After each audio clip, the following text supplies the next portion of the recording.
What's going on, guys? This is the Red Rogue, and today we're back with some more beta news. Our latest build marked a turnaround that Blizzard said would most likely happen. There have been numerous legendaries being rebuffed after the abrupt, panic-like nerf that Blizzard put on a ton of them just last week. So let's dig in and see how much Blizzard was willing to backpedal on the sweeping nerfs for all of the rogue legendaries.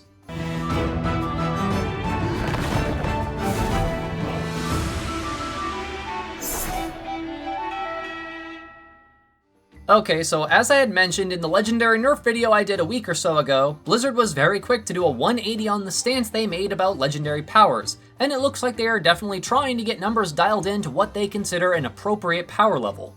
While most of these still aren't as high as they were previously, some were returned to their prior state, and a couple were actually buffed or changed entirely. I'll segment out the video so you can jump to whatever spec or type of legendary you're interested in seeing changes on. Also, a quick hello and thank you to the newest member of the Super Shiba Squad tier of the channel's Patreon. I haven't heard back from you yet on exactly what name you want in the credits, so just message me back on Patreon if you watch this video. Anyways, hello and thank you so much, Juve. I truly appreciate your decision to help support the channel like this, and I'll do my best to continue improving the videos and content in general. So, we'll start off with the generic legendaries in this video, mainly because these ones had some interesting things done to them. We'll start with one I'm happy to see getting a buff back, Mark of the Master Assassin. This legendary was originally introduced in Legion and gave a 100% crit chance bonus while in stealth and for 5 seconds after breaking stealth. This was then nerfed down to a paltry 2 seconds, but has since been buffed back to 4 seconds. While going from 2 to 4 seconds doesn't sound crazy or anything, that's an extra 2 global cooldowns that we'll be able to work into our burst. While I'd prefer to just stayed at 5 seconds as that's the way it was for the entirety of Legion, this is a big improvement over the sudden nerf it received previously. Next, we had a very interesting change of pace for a legendary I've only mentioned like one time ever, Tiny Toxic Blades. This legendary was originally supposed to make it that when you used Shiv, it would cause your poisons and bleeds on that target to spread to a nearby enemy. Well, in the months that I've been on beta, I've never been able to get it to work. And maybe Blizzard couldn't either. This effect has been removed, and now just causes Shiv to deal 350% additional damage and cost no energy. This is kinda strange since Shiv is on a 25-second cooldown and is supposed to be used to apply a concentrated version of your non-lethal poison to a target. For Assassination specifically, it is actually a weaker version of the Toxic Blade talent that was removed, as it also increases nature damage dealt by 20% for 9 seconds. This is really an obscure generic legendary item in my opinion, as the only spec it even kinda makes any sense for is Assassination, since Shiv is very much a part of your damaging rotation. There is also a conduit that buffs the damage of Shiv, which I decided to try out with it, and the results were interesting to say the least. Combining the two certainly made Shiv deal a lot of damage, like going from 500-ish damage at my item level to non-critical hits of about 3,300. Which is a sizable increase, but that is only a single target damaging move on a 25-second cooldown. The percent damage bonus of the well-placed steel conduit doesn't appear to scale up with ranks though, so I don't expect this to become some super weird OP single target legendary or anything like that, even for Assassination. And yeah, it's literally, that's the only one spec that you would use it in, so I don't see this being popular. Next, we have Invigorating Shadow Dust. This is one a lot of people are hoping will have some spicy synergy with the Sepsis Night Fae Covenant ability, but was nerfed quite a bit in the last build.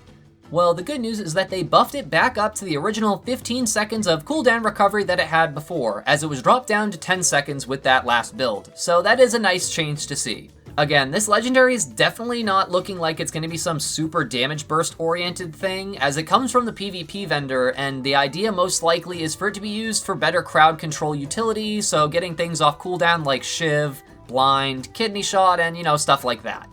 Lastly, for the generic legendary items, we have Essence of Bloodfang, and well, they broke it, like really bad.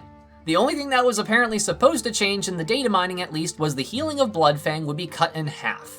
They might have been trying to bump the damage up a little bit as apparently the coefficient number changed, and they must have missed a decimal point or something, because this thing is now absurdly overtuned, dealing over a quarter of my damage in AoE as Subtlety. So, yeah, definitely not intentional, and due to that, the healing is crazy even at 50% power. So expect non-rogues to be super angry that rogues are even more OP than they were before, and expect rogues to be mad in about a week or so when they nerf this back to the appropriate damage level that it is supposed to be at, cause yeah, it's really insane right now. Okay, so on to Outlaw Legendaries, because favoritism. As far as making a strong rebound, the Subtlety Legendary has gotten a nice bump back up. Originally, it gave a 15% damage bonus while Adrenaline Rush was active and would cause procs of Adrenaline Rush for 4 seconds while you had the Slice and Dice buff active. It was dropped down to a mere 5% damage boost and only 3 seconds of Adrenaline Rush procs, which was a pretty substantial nerf. It has since been buffed back up to 10% for a damage bonus, which puts it up as the best simming Outlaw Legendary once again. While not quite the 13% damage bonus it was before, it's closer to like a 9% DPS gain, which is right around the damage gain that I think a Legendary should be about. Unfortunately, as of now, this is the only Outlaw one that seems to be simming quite that high. Concealed Blunderbuss has had a percent change increase for the effect to trigger, going from 30% up to 40%. This isn't an extremely big bonus to this Legendary, as before it fired 3 extra shots instead of only 2, and only the first shot is affected by opportunity procs and the quick draw talent. I'd like to see this more like the really old original version that was in Legion, which caused all the shots to hit at once, as that would make it quite exceptional with quick draw and with the opportunity procs we get. So we'll have to wait and see if anything is done about this one. Greenskin's Wickers was reverted back to its original 200% damage bonus. It brings it and Concealed Blunderbuss right about to the same performance with initial simulations, though with Between the Eyes now giving that sweet crit buff on your target, the empowered pistol shot could hit pretty hard, especially if it crits. This would lead us into a playstyle very similar to the Battle for Azeroth and Legion rotations that we've seen, so I'll be curious to see where the performance level of this one ends up. Lastly, Guile Charm, my lovely, totally biased option of Legendary for Outlaw. It has been bumped up from a maximum of an 8% damage bonus to a whopping 10% during Deep Insight, and this damage buff will last for 10 seconds.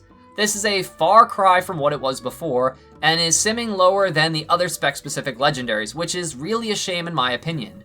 I'd like to see the damage bonus go to about 18% if it's only going to last for 10 seconds, so that would give 6% for each level of combat insight.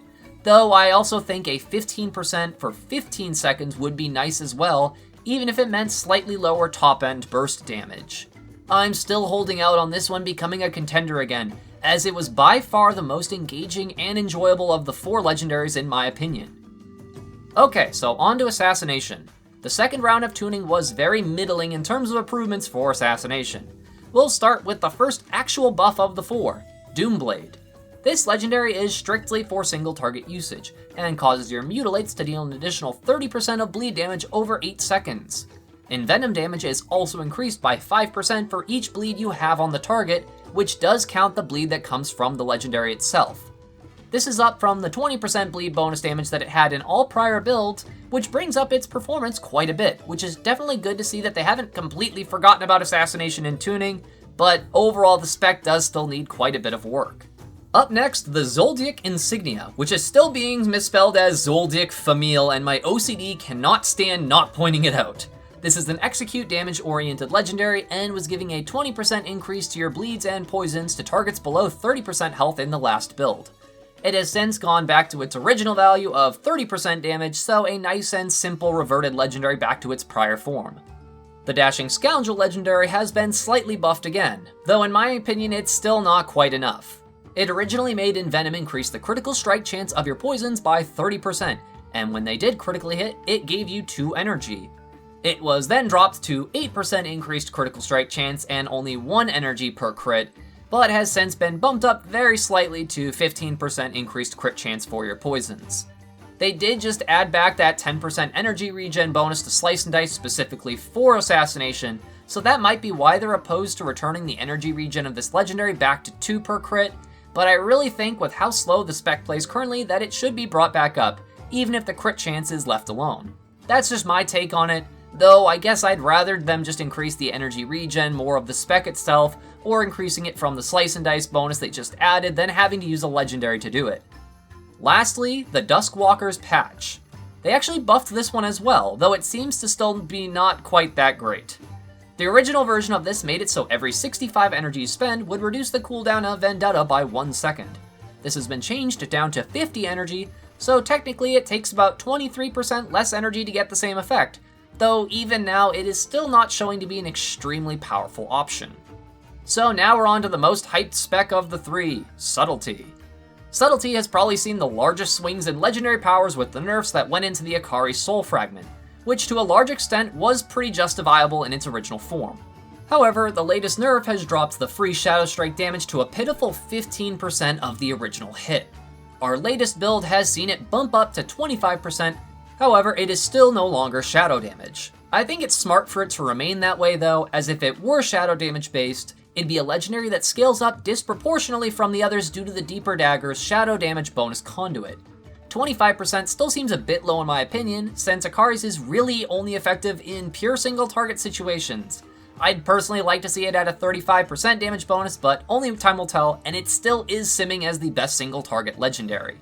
In comparison, the Finality Legendary hasn't been nerfed yet and has actually received a damage bonus. This legendary makes your finishing moves cause your next version of that same finishing move to deal 25% extra damage, up from the 20% that it was previously. This legendary will be a much stronger option in multi-target and AoE situations than Akari Soul Fragment, giving Subtlety a bit of variety and ways to improve its performance in certain activities. For me though, they sim nearly identical on a single target, hence why I mentioned that Akari's probably needs a bit more improvement. Next, we have Deathly Shadows. This legendary was originally supposed to make you receive 5 combo points and a 15% damage boost for 10 seconds whenever you use Vanish.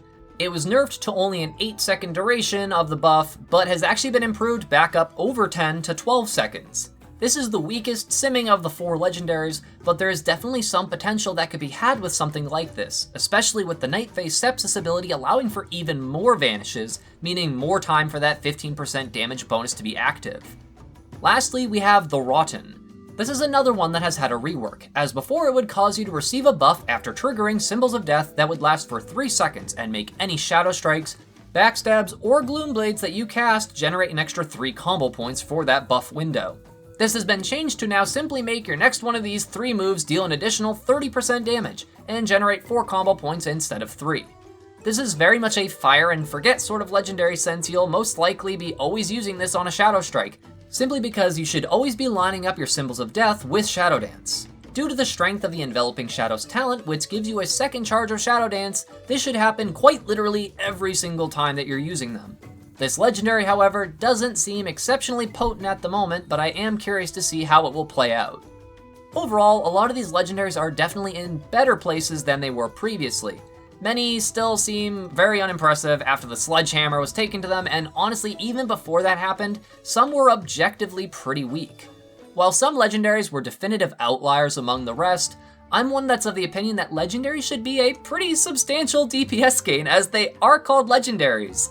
Somewhere in the 8 to 10% DPS gain minimum seems appropriate to me. Otherwise, you'll have trinkets being equivalent DPS gains even after trinket tuning is done. Right now, yes, there are a lot of shenanigans with trinkets, and it's really out of hand as they haven't been tuned yet, literally at all. So you've probably heard or seen someone stream or show off something about trinkets dealing like 20% of their overall damage and whatever, but that is clearly just incorrect tuning, and there really should never be a time or a place where a trinket is more powerful than a literal legendary item. Anyways, there you have it, folks. I hope this little update on the status of our legendaries in the Shadowlands beta was helpful to you. If you enjoyed this video, then any likes, comments, or new subscribers would be exceptionally kind of you. If you're new around to my little corner of the YouTube algorithm, then I'd like to welcome you to come check out the rest of the channel. I do new uploads every weekday on a variety of content, with a heavy focus on rogue-specific stuff, but also things like tutorials, guides, add-ons, weak auras, and whatever nonsense I feel in the mood to make.